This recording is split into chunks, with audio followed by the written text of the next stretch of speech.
হে ভারত ভূমি পূর্ণ ভূমি ভারত মাতা, তোমার এই বক্ষ মাঝে এই ভারতবর্ষের কত বীর সন্তানেরা জন্মগ্রহণ করেছে,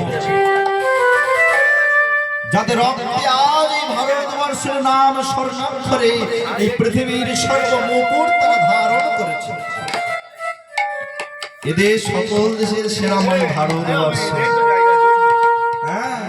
এই পৃথিবীর সবা শস্য শ্যামলা আমার ভগবান গৌর সুন্দর তারা এসে বলেছিলেন, দয়াময় হে ভারত মাতা পূর্ণভূমি, শুনেছি তোমার বক্ষ মাঝে আমার ভগবান গৌর সুন্দর জন্মেছে, শুনেছি তোমার বক্ষ মাঝে লীলা পুরুষোত্তম শ্রীকৃষ্ণ জন্মগ্রহণ করেছে, শুনেছি তোমার বক্ষ মাঝে মর্যাদা পুরুষোত্তম শ্রীরামচন্দ্র জন্মগ্রহণ করেছে। সেই অযোধ্যায় আজ রাম ধনুকধারী রাম